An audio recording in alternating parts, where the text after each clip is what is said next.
Hey, good evening, guys. It's KB5MIQ Big Boy. We're going to talk a little bit about history of amateur radio tonight. This subject kind of come to mind. One of my listeners, Chris Howell, sent me one of my longtime listeners, Chris, sent me a email with some very interesting pictures. Somebody found evidently in a grandfather's stuff as a ham radio operator, he had a letter dated from 1917, I'll read it just a minute, when the FCC sent to him telling him he had to dismantle his station and take his antennas down for the duration of World War I. So, I kind of got thinking about a few things about the history of ham radio, and thought we would talk about that just for a few minutes tonight. Let me find up what I was going to start with. Now, here's some key events in ham radio. I know I'm not going to really delve into a lot of things and bore you to death, but these key events were pretty interesting. In 1873, James Clerk Maxwell presented his theory of electromagnetic field. Hey, ham radio cat, come on up here. 1890s, Marconi, I can't pronounce his first name, builds a communication system based on Heinrich Rudolf Hertz's theory of radio waves.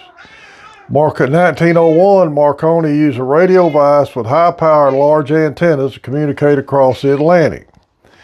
1908, Columbia University forms the first wireless club.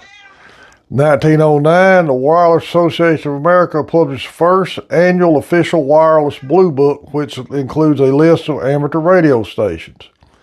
1912, Congress passed the Radio Act, which requires amateurs to be licensed and limits them to a single wavelength. 1914, Hiram Percy Maxim founds the American Radio Relay League.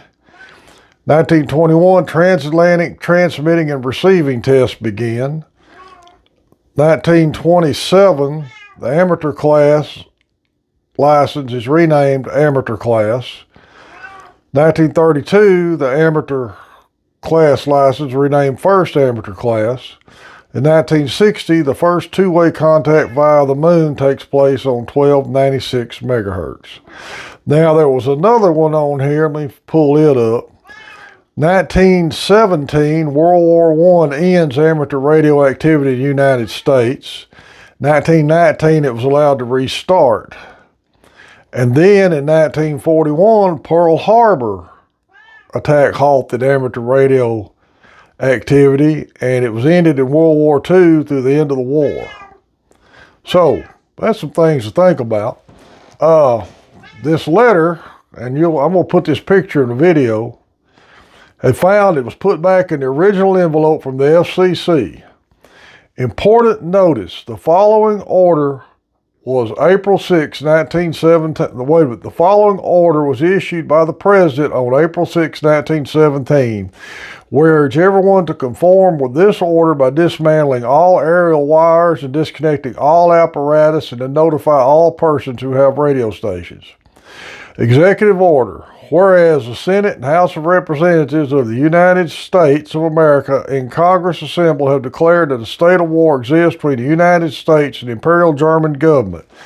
And whereas it's necessary to operate certain radio stations for radio communication by the government, and to close other radio stations not to be operated to ensure proper conduct of war against the Imperial German government and the successful termination thereof. Now, therefore, it is ordered by the virtue of authority vested in me by it's tore up, to regulate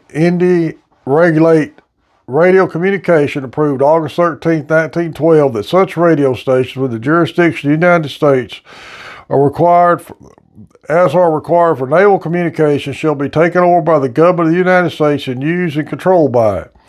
in the exclusion of any other control or use, and furthermore, all radio stations not necessary to the government of the United States for naval communication may be closed for radio communication.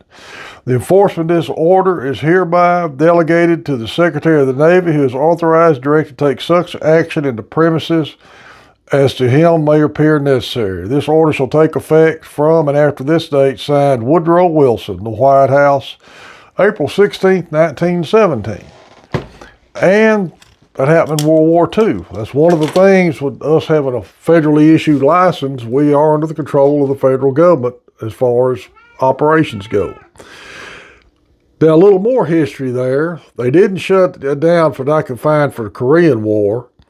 And in Vietnam, Mars had done become into being, and Mars operators were instrumental in American servicemen being able to call home from Vietnam via radio.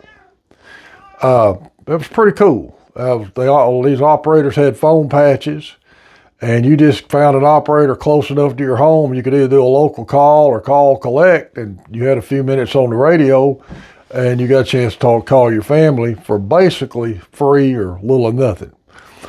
Now, the first transatlantic actual phone call was done via radio, I believe, in 1947, but there was no transatlantic cables laid until the late 50s. So radio has always played an important part in our day-to-day life.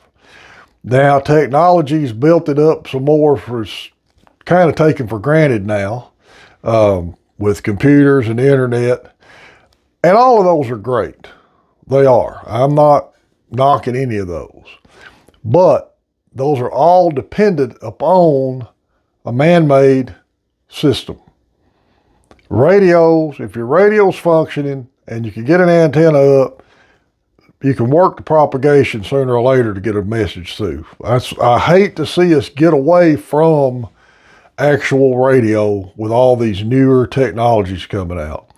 Now, how does this affect ham radio? It really doesn't. Ham radio's been the leader on a lot of these technological advancements, I believe, that we use today.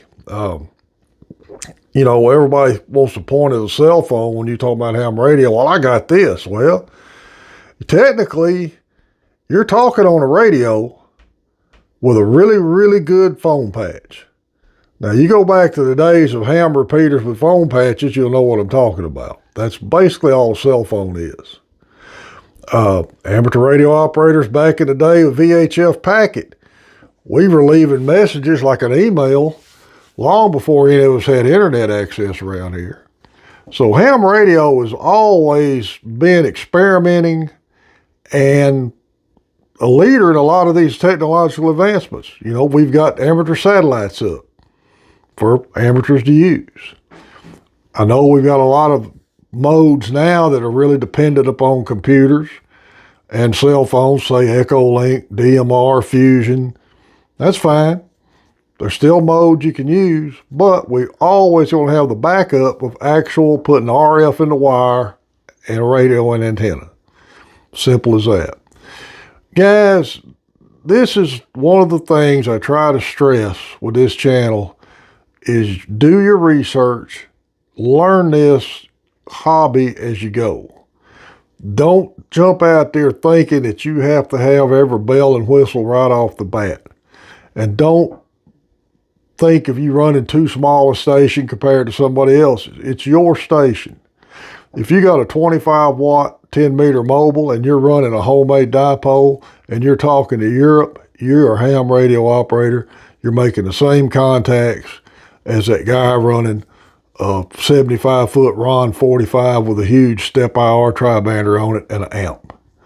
You look at all these cards on the wall here, ain't a one of them been made with an amp. All 100 watts or less. A lot of guys say, well, I can't get through a pile-up with lower wattage radios. Yeah, you can. There's ways around that. We've talked about that.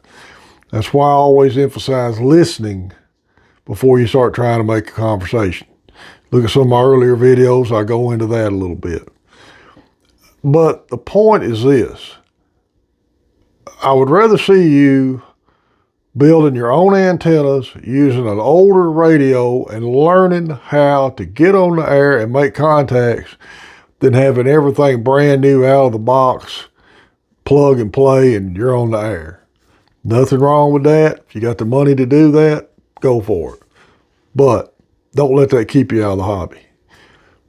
The group I'm in, the 10-meter hammerheads, every one of us make antennas. When you make your own antennas, it's fun. You make a contact with it. You've done it yourself, and you save money. So think about the history of where we've come from and what we started out. They started out with spark gap transmitters. Then they started out with CW, and then AM, and then we finally got single sideband. Now we got FM, every mode out there. And sadly to say, the ham radio operators have still had the sad hams through the whole beginning of it. And that's going to be a part of it too. All I'm wanting you to do is get in here, enjoy the hobby, keep your ticket current, and learn it as you go. I don't like to see social media answers when somebody asks a question and somebody says, you got to do this, you got to buy this antenna, you got to buy this radio, you got to put it up like this. No, you don't. Don't listen to that. You got to do what works for you. That's the reason I've always said I don't give directions, I give advice. Nobody knows your particular situation and location, finances, and skill level better than you do. And anybody can have fun and learn with this hobby.